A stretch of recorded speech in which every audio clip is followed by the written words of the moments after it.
This is my 13th video in a set of 31 videos that I'm making for people who are interested in using a glucose meter as their fuel gauge. And this can be done with any diet at all. And my pet diet happens to be TrimHealthyMama. So instead of following the principle of TrimHealthyMama of eating every 3 to 4 hours, my glucose meter is my guide of when to eat. And it's also my feedback on how my body's reacting to when I ate, how much I ate, things like that. So in addition to being the 13th video for my set of 31 videos, this is day 12 of a 30-day data-driven fasting challenge that I am participating in. And the data-driven fasting folks of optimizingnutrition.com use a glucose meter as part of the data-driven fasting 30-day challenge. Yesterday's video that I did, video number 12, I ended it on a low note. I overate. I was disappointed in myself, and I shared that on the video. One very kind lady reached out and comforted me. She said some nice words, and I greatly appreciated that. I read them this morning on either the way to church or home from church. And right now it is Sunday afternoon, and my husband and I have had our lunch. After we came home from church, I will put that up on the screen and share what I put together of leftovers. Because of being part of the Optimizing Nutrition crowd, I'm very mindful that it's as important, the quality of my food is as important as the quantity of my food. And I can actually, in some ways, reduce the quantity of food that my body asks for if I focus on making sure that the quality of the food is meeting the needs, the nutrient needs, and the protein needs of my body. So I'm sitting here in bed because my habit is after church and after Sunday lunch, I love to have a Sunday nap. So that's what I'm about to do after I update you here on this video for day 13. So I should talk about the lunch that we had. Part of it was influenced by TrimHealthyMama. I made a sort of a salad bowl, but I filled it not just with salad, I filled it with some of our leftovers. And so underneath the bowl, what you can't see in the picture is that I took spring greens and I drizzled olive oil over it. And then I massaged the spring greens with that olive oil. I tried to use the smallest amount of olive oil possible because although olive oil is very healthy, I don't need a lot of, I don't want to abuse fats, and I was pulling back on the oil fats because I wanted more nutrition from the other fats in our meal. So I massaged the spring greens with the lightest amount of olive oil that I could get away with, and then I sprinkled very generously on the spring greens. I used nutritional yeast, and I used some salt, and then I massaged that all in. I also dumped on a box of microgreens. So I'm putting up another picture that shows sort of the prep part of the salad, where I had things set out that I was going to use to put this meal together.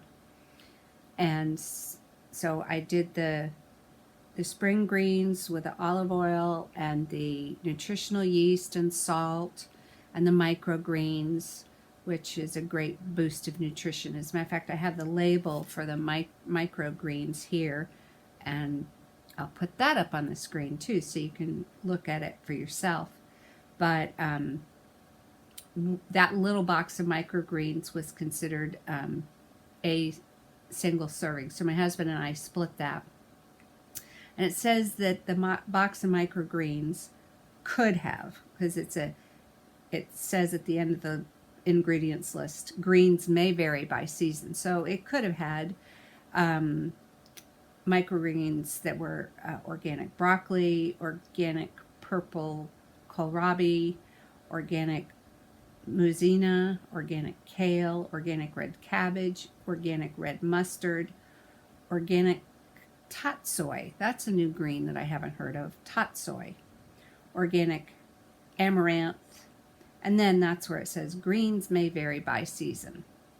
So I dumped the box of greens into the bowl after I had massaged everything around and just mixed those in.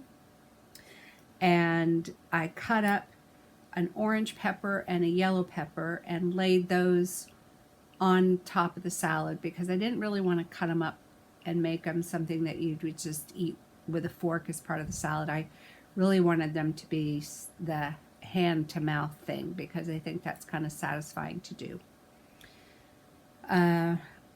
What's not shown in the prep picture is that I was in the air fryer. I was warming up some chicken tenders that I had used to make hubby lovin' chicken with. So that was leftover, and we each got a good portion of chicken. I think we each had at least 4 chicken tenders that I was able to put hot on top of the salad bowl.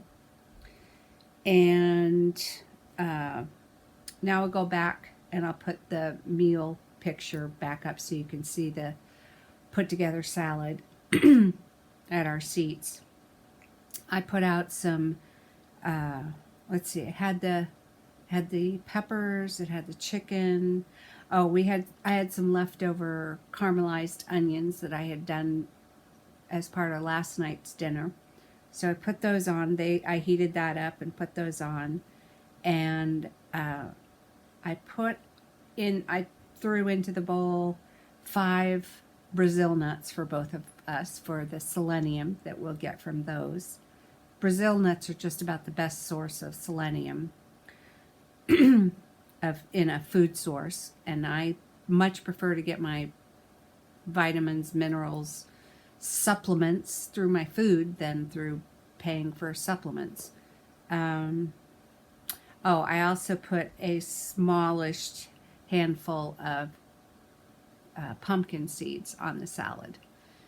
So I think that was all it was on the salad. I'm having to do this from memory. Then on the little side dish plate, we each had 4 egg halves, so that's 2 eggs in quantity as stuffed eggs. Some people call them deviled eggs. I do not like to do that. I heard one lady refer to them as angel eggs. For years I've been calling them stuffed eggs. I'm just remembering one of my friends told me that her girl, when she was little, used to call them pudding eggs, which is probably the best description of all, pudding eggs. Returning back to where we are in the 30-day data-driven fasting challenge. It's day 12, and I'll put the chart up for that so you can see all 30 days, the segments that we kind of go through as we're learning about our glucose value and how that is affected by when we eat, what we eat, learning about delaying eating a little bit to try to get closer to our personalized hunger trigger. So everybody finds out their personalized hunger trigger after the first 3 days of baselining. And then, the next segment is hunger training, where we're focusing on seeing if we can wait a little bit to let our glucose fall so we get closer to our personalized hunger trigger. And my personalized hunger trigger right now is 80. Throughout the challenge, that may fall as I get either meet or am near to my hunger trigger during the challenge. It may get lowered. I'm interested to see what it gets lowered to. I've had it lowered down to 79 before. I'm wondering if I'll go to 78 this time in this challenge. Anyway, we're in the segment of days called the eating window, where we're learning that maybe we could,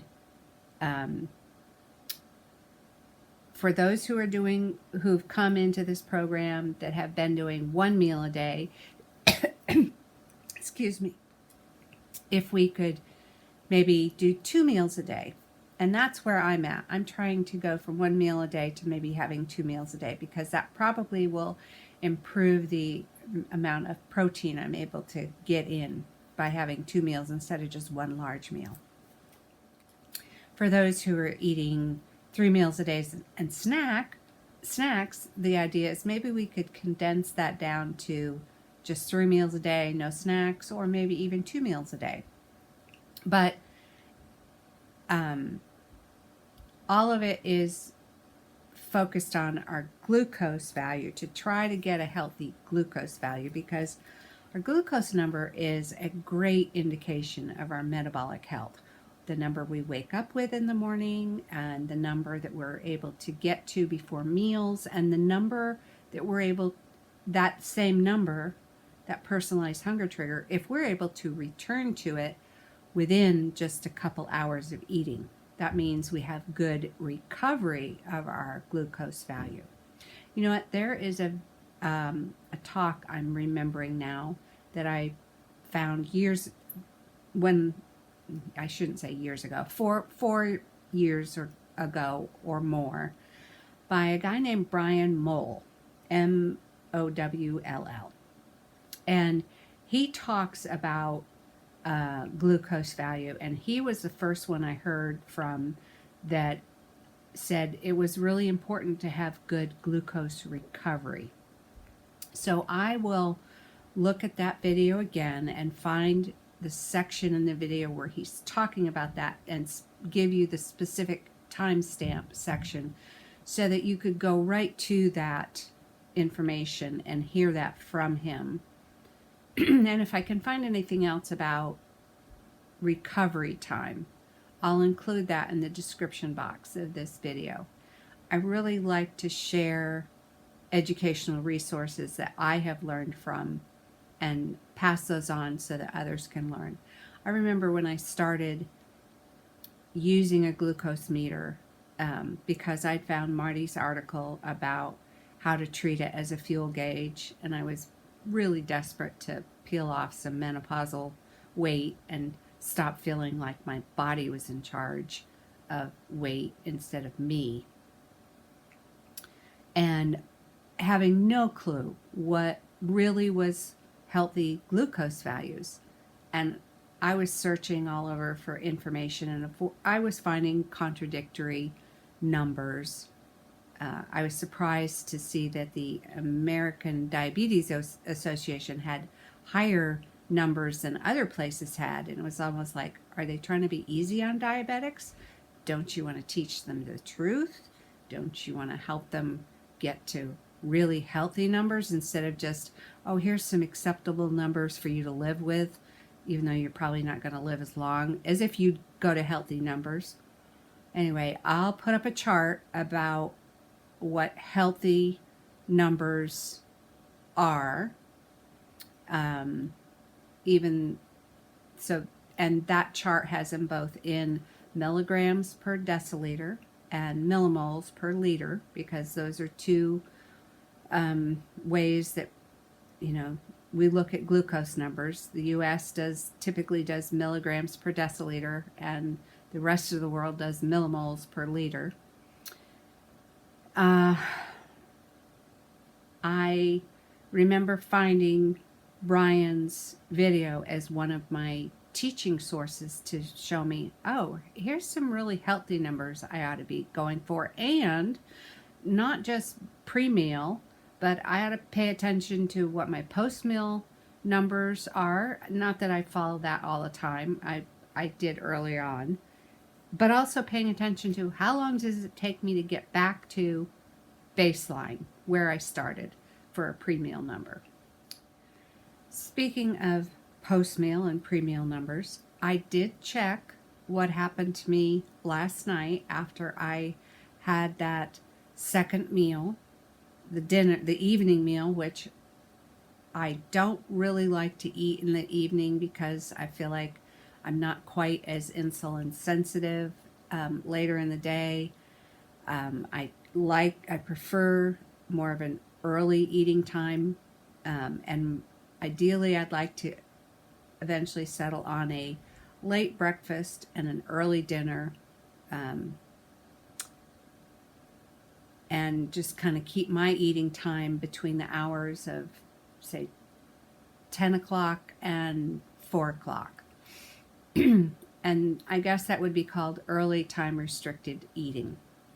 I'll put up some articles about that, some research articles about that, because what I've read is that we are more insulin sensitive earlier in the day, and as the day progresses, so we become a little less sensitive to the insulin, our cells do, and therefore our glucose tends to go higher, and higher glucose values are more stressful on the body.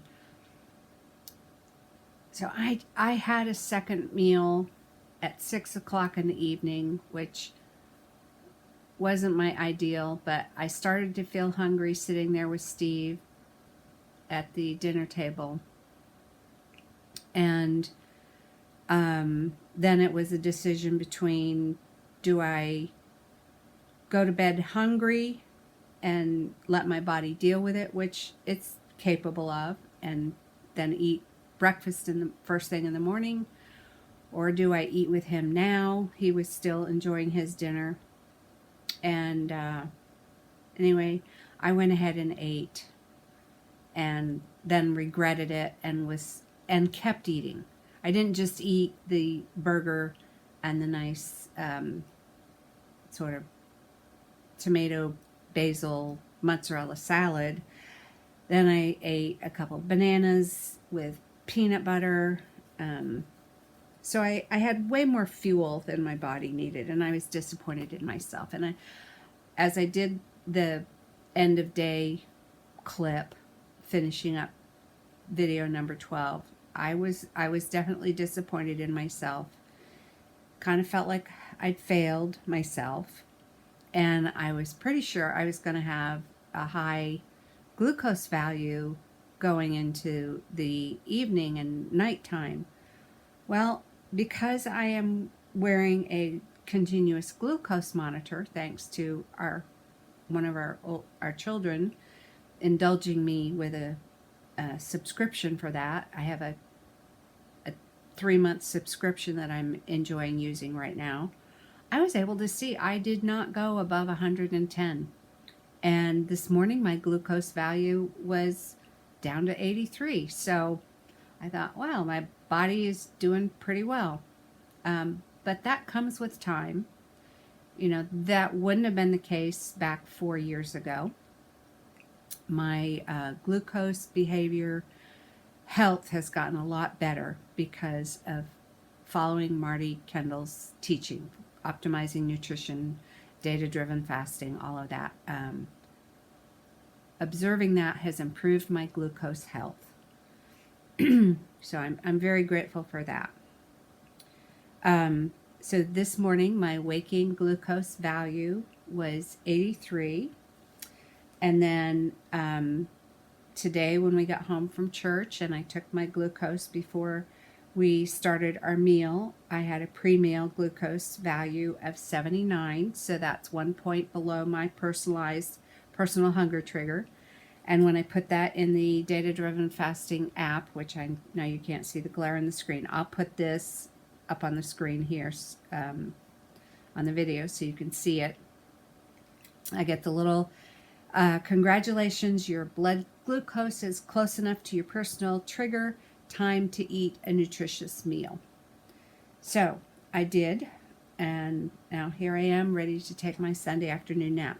Now before I do that, I will share that there's a new daily lesson on the DataDriven Fasting app to read. So let's look at that here. It's asking a question: should I fast when I am sick? I'm opening that up, and I will put this up on the screen for you. Sickness, infection, and inflammation can affect your blood glucose. People usually see their blood sugars rise when they are sick. Your body may need more food to recover from illness. You may also lose your appetite while your body takes some downtime to heal. You can take a break from testing your blood glucose and follow your regular eating routine when you're sick. Listen to your appetite signals and eat when hungry. You can always pick back up where you left off with data-driven fasting once you recover. So I will comment on that because I've had, in the 4.5 years, I've had a number of experiences where I was ill, whether it was a virus or whether it was COVID. I've had COVID naturally. I've had a kidney infection during the past 4.5 years, and I had strep throat. All of those times, I saw my glucose value rise even without eating. So didn't have to take any food in. My body was digging in and making glucose because it wanted that glucose value. It wanted that glucose fuel to deal with. I just found it very interesting that my glucose value could rise without taking in food. And my body was doing that. And so what I tend to do when I'm not feeling well is I focus on eating carbohydrates and even lowering the proteins, because protein it costs your body to break it down. It makes your metabolism work a little harder, which is a good thing, actually. But when I'm sick, that's when I tend to focus more on carbohydrates and making it easier for my body. And they're healthy carbohydrates. So, but I know that when I was a child, we had this lineup of foods that I considered sick foods: saltines, Jell-O, of course, chicken noodle soup, toast. The toast and the saltines and the Jell-O, those would be real easy carbs to break down. Popsicles, all of that's very easy carbs to break down. Not necessarily healthy. So you could get healthier versions of popsicles or healthier versions of healthy bread to give your body. Healthy saltines, yeah, those would be in places like Whole Foods or Sprouts, the different Central Market, different health food stores. I would say healthy carbohydrates to use that would be easy for your body to break down would be baked sweet potato, apples, applesauce. Well, the more your body has to break something down, the healthier it is for you. So I would go with apples if I could tolerate them while I'm sick, because then I have the enzymes from the uncooked apples. But I suppose I could if I wanted, I could resort to applesauce too. It's just more of a processed food. So what else will I share here? I guess I will just say that I'm over being disappointed with myself last night. Part of that was the encouraging message I got from a viewer. Part of that was seeing good glucose responses. That was encouraging to me, that even though I felt like I blew it, the things that I overate with were all real food, healthy food, and I did not resort to just going to look for anything that was junk and sugary or anything like that. So bananas are healthy. Natural organic peanut butter is healthy. The burger that I ate, the salad that I ate, even though I didn't need to eat that food last night for dinner, I could have gone to bed a little on the hungry side and had even better blood sugar numbers this morning. It wasn't bad food, and I probably should have lightened up on myself. And now I am lightening up on myself, especially since my glucose values showed me that it wasn't a bad decision. All right, that's enough for now, and I will maybe come back and do a wrap-up video. Maybe this will be the end of it. Time will tell. I'm going to pull out a book and enjoy a Sunday afternoon nap. I decided to do an ending clip. It is 6:30 in the evening. My husband and I just got back from a walk, trying to get in a walk before the sunset, because sundown's supposed to be at 6:30, so we're right on time. It's dusky out here, even though the lighting may not look like it in the video. I tested my glucose. It's down to 93.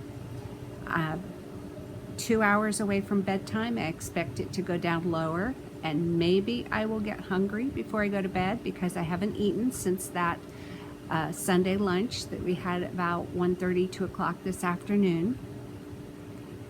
If I get hungry, my game plan is to make a fuel pull shake with protein in it. So a fuel pull is when it doesn't have, in TrimHealthyMama terms, when it doesn't have fuel. It doesn't have fats or carbs, so it is requiring one's body to pull fuel from its own stored fuel in order to provide the fuel for the body. And I like to call that munching on the muffin top. Not that I have a muffin top, but that's what I like to call a fuel pull. It's my nickname for it. The shake is called the Shake Gone Nuts, and I'll put a picture of it from my Plan to Eat screen up in the video so that you can see it too. And in the description box, there will be a link to take you to that recipe in case you're curious about making it. But it is one of my favorite recipes because it's a peanut butter shake. And the thing that is a special ingredient that you aren't necessarily likely to have on hand unless you are a TrimHealthyMama person is peanut flour. That's what makes it peanut buttery. And it uses glucomannan, and I use more glucomannan in my recipe, in making my shake, than it calls for in the recipe, because I know that glucomannan has great health benefits, and I'll put the information about glucomannan in the description box of this video as well. So I think that's all for today's video number 13 of this, from the set of 31 videos. And the day for the DataDriven Fasting 30-day challenge would be day 12.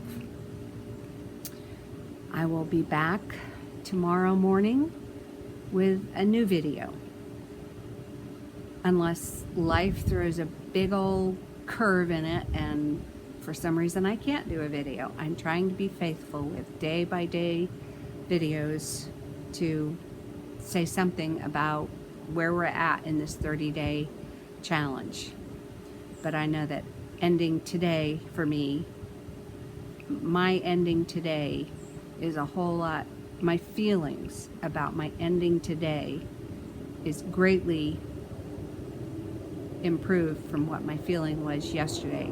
Not only did I get one comment from a lady encouraging me, I got another comment this afternoon.